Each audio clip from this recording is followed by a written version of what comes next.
నమస్తే అందరికీ.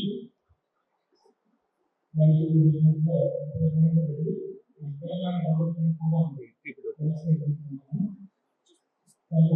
అది ఎంత అది అట్లా ఉండదు, అది అట్లా ఉండి ఎంత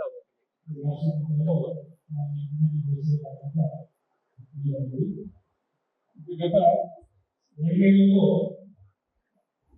స్వతహాగా ఇన్ని ఊర్లు కానీ ఇన్ని జిల్లాలు కానీ తిరిగేవాని కాదేమో. కాకపోతే ఈ ప్రకృతి వ్యవసాయం మీద మక్కువతో రైతులకు సహకారంగా ఉండాలనే ఉద్దేశంతో 19 జిల్లాలు కవర్ చేయగలరు. 19 జిల్లాలల్లో 33 గ్రామాలు, 33 గ్రామాలల్లో ప్రతి గ్రామంలో ఒక 100 నుంచి 120 మంది రైతులు పాల్గొనడము, అందులో ఒక సగం మందికి మనం నాటు విత్తనాలు ఇవ్వడం జరిగింది. సో కనీసం రైతు కోసమైన వాళ్ళ ఫ్యామిలీ కోసం, వాళ్ళ ఎవరైతే కుటుంబ సభ్యులు ఉంటారో కనీసం అంతవరకైనా కూరగాయలు పండించుకొని తినాలనే చిన్న నినాదం ఇవ్వడం జరిగింది. ఎందుకంటే ఊర్లలో పోయినప్పుడు, అంటే నేను కూడా ఊళ్ళో ఉన్నా, వేరే వేరే ఊళ్ళు తిరుగుతూ ఉంటా, తిరిగినప్పుడు నవ్వులు అర్థం కాని పరిస్థితి. మనం అందరం అలుపెరుగని యోధుల్లాగా పంట పండిస్తున్నాం. ఇంతకుముందు పంట ఇంటికి వస్తుండే,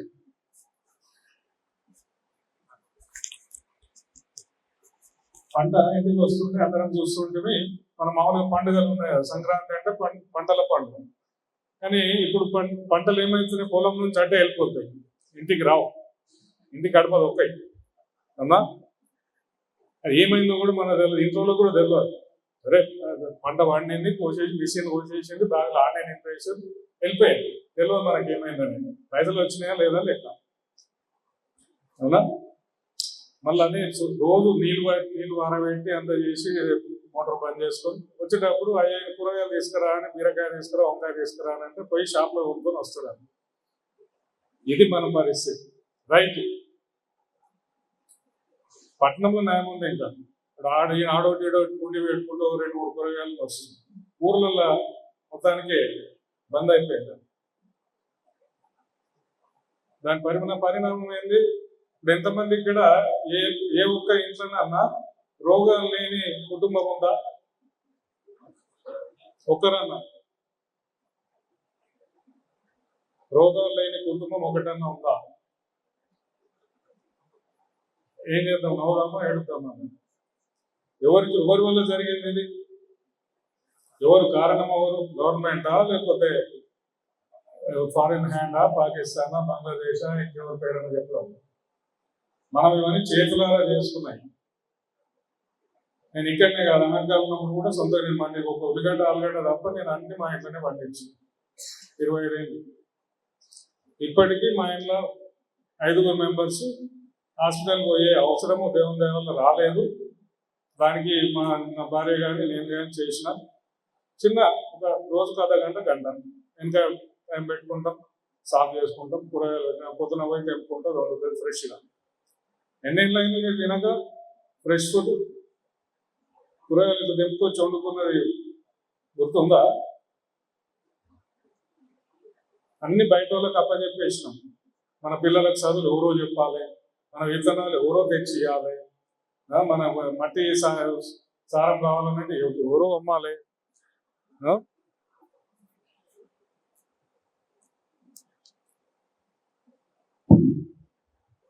పురుగులు వచ్చినాయంటే పురుగులకు ఎవరో మందులు తెచ్చేయాలి. మనం చేసేది ఏంటంటే జేబులోకి వెళ్ళిన పైసలు తీయాలి, దుకాణాలు వేయాలి, ప్యాకెట్లు తెచ్చుకోవాలి, చల్లాలి. తుమ్ముల దగ్గర వస్తే మనం లేకపోతే హాస్పిటల్ పోతే ఆడ కూడా రాస్తాడు, పోయి మళ్ళీ అది కూడా దుకాణంలో కొనుక్కొచ్చి వేసుకోవాలి. అదే మంచిగా అయిపోయినా అనుకోవాలి. ఎందుకు రోగాలు ఎందుకు రావు?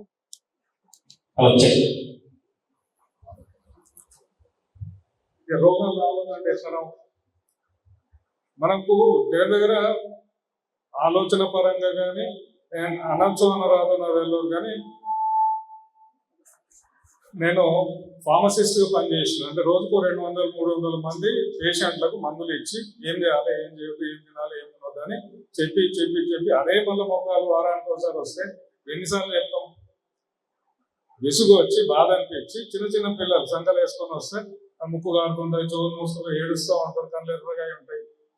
పెద్దోళ్ళంగా సరే ఒక విధంగా మనం అటు ఇటు అనుకోవచ్చు. వాడేం పాపం చేసేది, రెండు నెలల పిల్లగాడు, 6 నెలల పిల్లగాడు, సంవత్సరం పిల్లలు ఏం పాపం చేసినాడు, వాళ్ళకి అది శిక్ష ఎందుకు?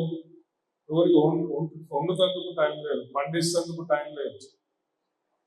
ఫ్రెష్ ఫుడ్ తయారు చేసి పెట్టినాం, ఏం లేదు, ప్యాకెట్ తీసుకోవాలి, మైక్రోవేవ్లో పెట్టాలి, వేడి చేసేస్తే డిన్నర్ రెడీ అంటారు.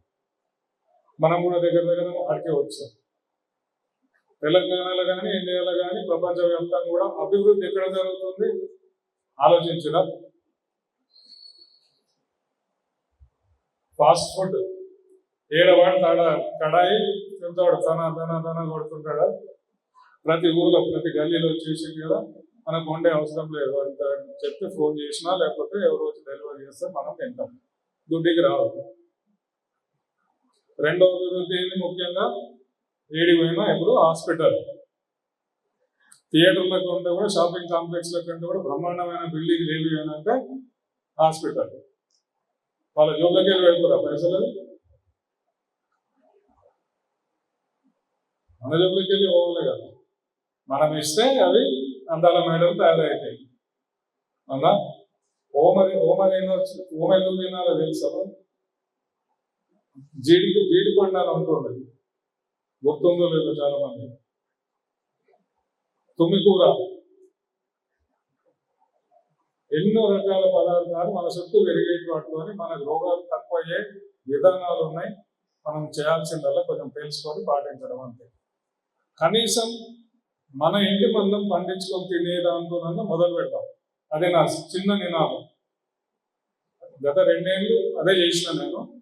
ఇప్పుడు కొంచెం స్టెప్ ముందుకు వేసి ఇంకా పంటలు కూడా, నూనె పంటలు, పప్పు ధాన్యాలు, కూరగాయలతో పాటు పెద్ద ఎత్తున చేయాలనుకున్న వాళ్ళకి ఎంకరేజ్ చేయాలనే ఉద్దేశంతో ఈ 2 ఏళ్ళు దాని మీద పనిచేయాలి. సో పోయిన 2 ఏళ్ళ మేము నాటు విత్తనాలకు వేయడం జరిగింది. అంటే మొదటిది ప్రకృతి వ్యవసాయంలో మొదటి విషయం ఏంటంటే మన విత్తనం కరెక్ట్ ఉండాలి. మీ విత్తనం సరిగా లేకపోతే మీరు ఎంత బ్రహ్మాండమైన వ్యవసాయం చేసినా ఏమి డిఫరెన్స్ రాదు కదా. పిల్లలు ఉదయం తెలిసి కూడా పిల్లగానికి పిల్లలు ఇచ్చినాము మనకేమైతుంది? మంచి తిండి పెట్టినాము, మంచి రూమ్ ఇచ్చినాము, మంచి మంచం చేసినాము, కుదరా? లేదు, విత్తనం బాగాలేదు, ఏం చేస్తాం? ఎన్ని అవస్థలు కూడా పనిచేస్తాం. అందుకని మన ఆరోగ్యం బాగుండాలన్నా, మీకు పంట మంచిగా పండాలన్నా, మీరు బాగుపడాలన్నా, అప్పుల పాలు కాకుండా ఉండాలన్నా మొదటి విషయము విత్తనం. చరిత్ర లేని విత్తనాలతో మీకు ఉపయోగం కాదు. కులాకార్ రైస్ అని విన్నారా? పూజిపట్టాలి అన్నారా? రాజమూడి బియ్యం అని విన్నారా? ఇవన్నీ కొంచెం బూతుల్లా కనిపిస్తుండవచ్చు, కానీ ఇవన్నీ మన వరిల రకాలు, దేశీ వరి రకాలు. ఒక్కొక్క రకం ఒక్కొక్క దానికి ఉపయోగించే వాళ్ళందరూ ఒకటే బియ్యం వాడేది కాదు. కులాకారం అంటే పిల్లలు పుట్టకపోయినా, లేకపోతే ప్రెగ్నెన్సీ టైంలో బలం ఇస్తేందుకు, చైల్డ్ పిల్లలు మంచిగా పుడుతందుకు కులాకార బియ్యం అనేది ప్రిస్క్రైబ్. పూజిపట్టాలి కామన్ అందరూ వాడవచ్చు, మంచి సారము, మంచి బలం ఇస్తారు. ఇట్లా ఎన్నో ప్రతి ఒరిస్సాలో 100 రకాలు ఉన్నాయి, కర్ణాటకలో 120 రకాలు ఉన్నాయి, మన తెలంగాణలో కూడా 100 మీదనే ఉంటాయి. ఇప్పుడు మనకు తెలిసింది, ఇప్పుడు మనం ఎంత తెలివిగలలో పోయినామనంటే బియ్యం అని అంటే ఏంటంటే అరే దొడ్డు బియ్యం, సన్న బియ్యం, ఇది మనకు తెలియదు. ఇంత సైంటిఫిక్ నాలెడ్జ్, ఇంత చదువుకున్నాము, నేను వ్యవసాయం చేస్తున్నాం, ఆఖరికి ఏడికి వచ్చిందనంటే దొడ్డు బియ్యం, సన్న బియ్యం, దాని మీద కొట్లాట. ఏది వేయాలి, ఏది వేయాలి, దీనికి పైసలు ఎక్కువ ఇస్తారట, దానికి తక్కువ ఇస్తారట. ఇది మన పంచాయతీ. మనకు తెలివి ఎక్కువైందా, నాలెడ్జ్ ఎక్కువైందా, రీసెర్చ్ ఎక్కువైందా, తక్కువైందా? ఈ మొత్తం 33 గ్రామాలు తిరిగినాము. అందులో 25 గ్రామాలకు బాగా పక్కా అంటే ఫాలో కూడా చేసాం. కొన్ని గ్రామాలు డిస్కార్డ్ చేసిన తర్వాత చూడవచ్చు. ఆదిలాబాద్ జిల్లా, హన్మకొండ, కరీంనగర్, మహబూబ్నగర్, మెదక్లో 5, మేడ్చల్ 3, నల్గొండ 2, నారాయణపేట్, నిర్మల్ 2, సిరిసిల్ల, రంగారెడ్డి, సిద్దిపేట, వరంగల్, యాదాద్రి, నవనగర్ వచ్చింది, కామారెడ్డి. ఇవన్నీ ఊర్లల్లో మనము ఒక 80,000 విలువైన వస్తువులు ఇచ్చినాం. అంటే వ్యవసాయానికి ఎంతో కొంత తోడ్పాటు మా వైపు నుంచి ఉండాలని చెప్పి అవి ఆ సామాన్లు ఇచ్చినాము. తర్వాత నాటు విత్తనాలు ఇచ్చాము. తర్వాత కొందరు ఫోన్ చేసి చెప్పడము, తర్వాత ఫోటోలు తీసి పంపడము. తక్కువ మందే చేశారు, కానీ ఒక తృప్తి. అంటే 100 మంది వచ్చి 50 మంది విత్తనాలు తీసుకొని అలా 4-5 చేసినా కూడా అదొక తృప్తి. ఎందుకంటే కనీసం కొద్ది మందితోనూ మొదలవుతుంది. ఒక ఆయన నిర్మల చిక్కుడుగా మొత్తం ఇళ్ళంతా వాకిందంట. ఆయన ఫుల్ ఖుషి అనమాట. సార్ నేను చిక్కుడుగా నేను పొలంలో వేస్తాను, 2-3 ఎకరాలు వేసాను పండిస్తాను. ఎందుకంటే ఆ రుచి తిన్నాడు, రుచి చూసాడు, నచ్చింది. వీళ్ళు చూస్తే విపరీతమైన కాదు.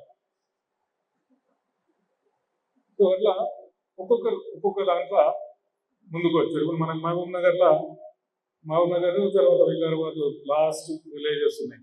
ఆడ దగ్గర ఒక 20 మంది దాకా నాటు వరి పండిస్తున్నారు. 6 రకాలు పండించి వాళ్ళు సిటీకి సప్లై చేస్తున్నారు. వాళ్ళకి మంచి ఆదాయం వస్తుంది. మామూలుగా మనకు ఇప్పుడు ఏదైతే 2,500 అది అంటున్నారో ఇది 6,000, 7,000, 8,000 దాకా అవుతుంది. ఓకే, సో అట్లా వాళ్ళకు ఇన్కమ్ అనేది పెరిగింది. ఇది పూర్తుల నెక్స్ట్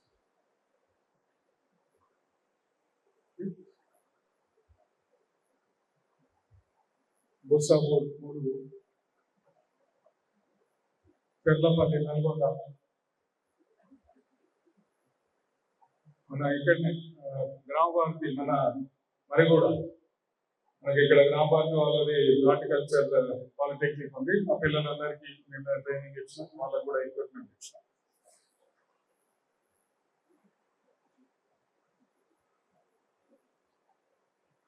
రైట్, ఓకే. సో అది మీకు కనిపిస్తుంటుంది, నేను చెప్పే అవసరం లేదు. అయితే విత్తనంతో పాటు మొత్తం 3 విషయాలు. మన విత్తనం ఒకటి, రెండోది ఏంటి, మన మట్టి. మన్నుల బలం లేకపోతే విత్తనం బాగున్నా కూడా అవునా? అయితే ఇప్పటి మన అలవాటు ఏంటంటే భూమిలో బలం లేదు, ఏమైనా సల్లా లేకపోతే పంట రాదు అనేది ఒక ఊహ అనేది మనకు ఇవ్వబడి. ఇప్పుడు మేము మా పొలంలో కులాకారు ఒకటి పులిపట్టాలి ఎవరైతే ఇచ్చినాం. మా సూపర్వైజర్ కూడా నారాజు అవుతాడు, తింటాడు. సార్ ఎట్లా పంట సరిగా రాకుంటే నాకు డబ్బులు పడతాయి, ఊళ్ళో నన్ను తక్కువ చేసి మాట్లాడతారు, ఎట్లా చేద్దాం. నేను చెప్పింది పంట నష్టం నాదే, ఖర్చులు నాదే, అన్ని నువ్వు చేయాల్సిందల్లా ఇది చేసి చూపిద్దాం. అంటే లేదన్న నన్ను చూసి నవ్వుతారేమో. పని ఏంటంటే అందరూ అదే చేస్తున్నారు, మనం ఒక్కరం వేరే చేస్తే వస్తుందా రాకపోతే ఎట్లా అనేది ఆయన బాధ. అంతకుముందు కొన్నిసార్లు ఇంకో ఈయన రాకముందు వేసే మెల్లగా మనం తెలియకుండానే సల్లు వేసేది అన్నారు. తర్వాత చెప్పే ఏం లాభం అదొకటి ఇలాంటి అయిపోయింది, వేరే బయట అమ్మేసి. ఇప్పుడు 3 ఏళ్ళ నుంచి కొద్ది రోజు ఆయన చెప్పింది ఏంటున్నాను చేస్తున్నాం. ఇప్పుడు మొన్నటి పంటలు 2 మంచిగా వచ్చినాయి, సంతోషం. ఆయన ఇప్పుడు ఆయనకు నమ్మకం కలిగింది. నెక్స్ట్ టైం అంతా మనం జబర్దస్త్ చేసే అవసరం లేదు. సో వాళ్ళకు నమ్మకం వచ్చింది కాబట్టి నెక్స్ట్ టైం నుంచి ఫాలో చేస్తారు.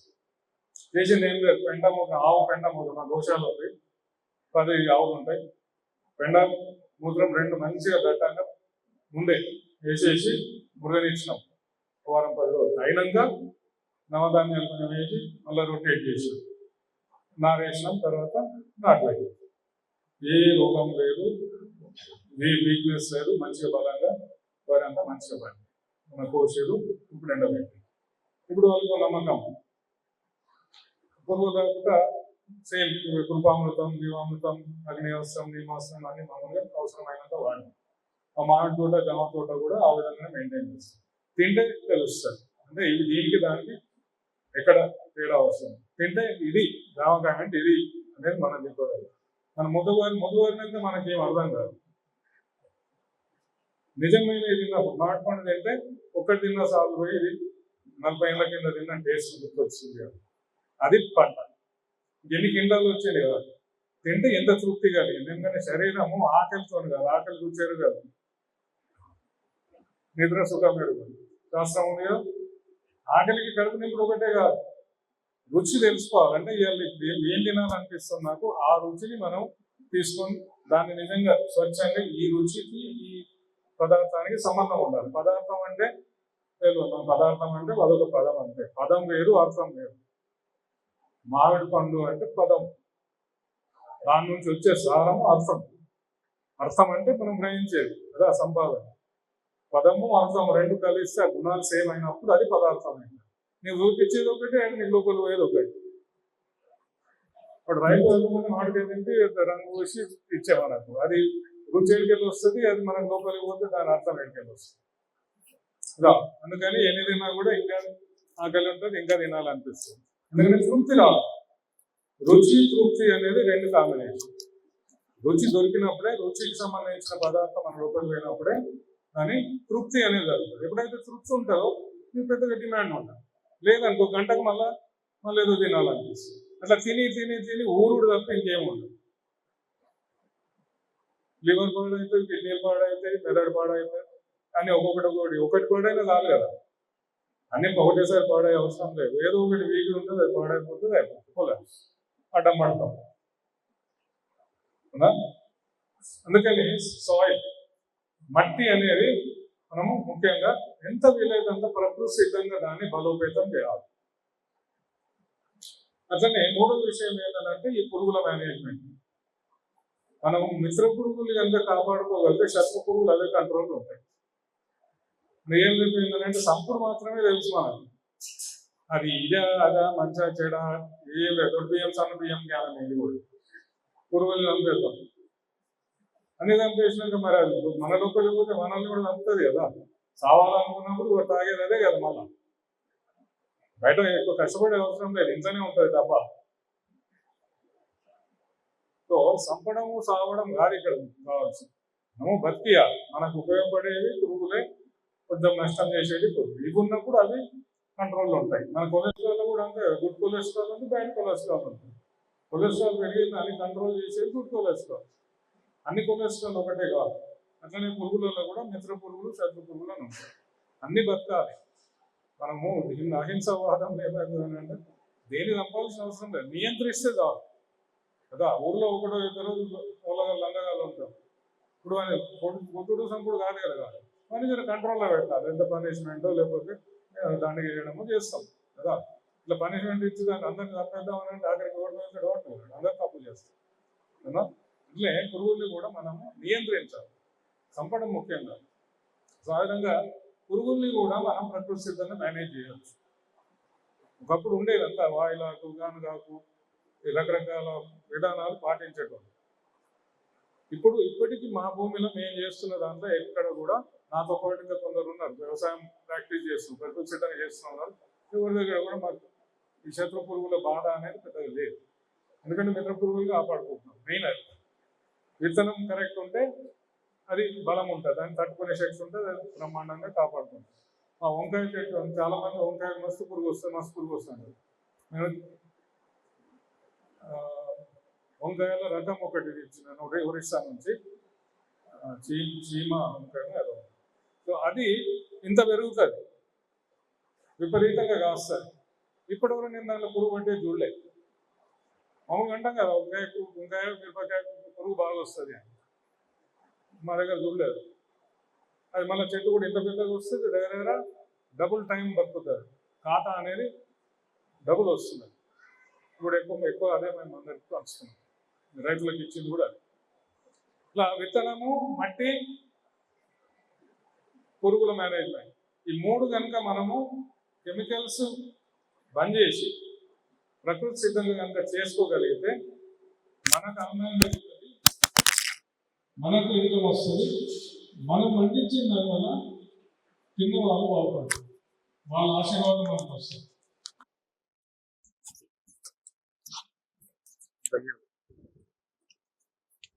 సో మనకు పంట ఎంత వచ్చింది, పైసలు ఎంత వచ్చింది తర్వాత సంగతి. కానీ దానివల్ల ఎంత ఉపయోగమైంది, మనకు ఎంత ఉపయోగమైంది, మనం పండించిన తిన్నోళ్ళకి ఎంత ఉపయోగం, అది ముఖ్యం. ఎందుకంటే మనం చేసిన పాపం కానీ కొంచెం కానీ ఉట్టిగానే పోతుంది, మనకు దాని ప్రైస్ మనకు వస్తుంది ముందా వెనకనా అనేది ముచ్చట. ఓకే, సో దయచేసి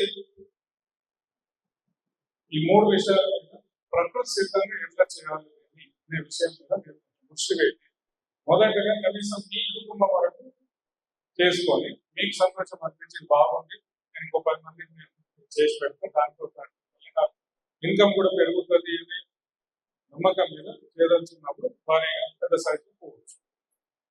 ఓకేనా? సో మేము రిజిస్టర్ చేసుకున్న తర్వాత ఇంట్రెస్ట్ ఉన్నప్పుడు ఈ విత్తనాలు కావాల్సి చెప్తే నేను మళ్ళా యూనియన్ సార్తో విత్తనాలు అరేంజ్ చేపిస్తాను. మీ ఇంటి మనం పంట పెద్ద భారీ పండిస్తాను, మీ ఇంటి మనం విత్తనాలు అరేంజ్ చేస్తాను. Okay, thank you.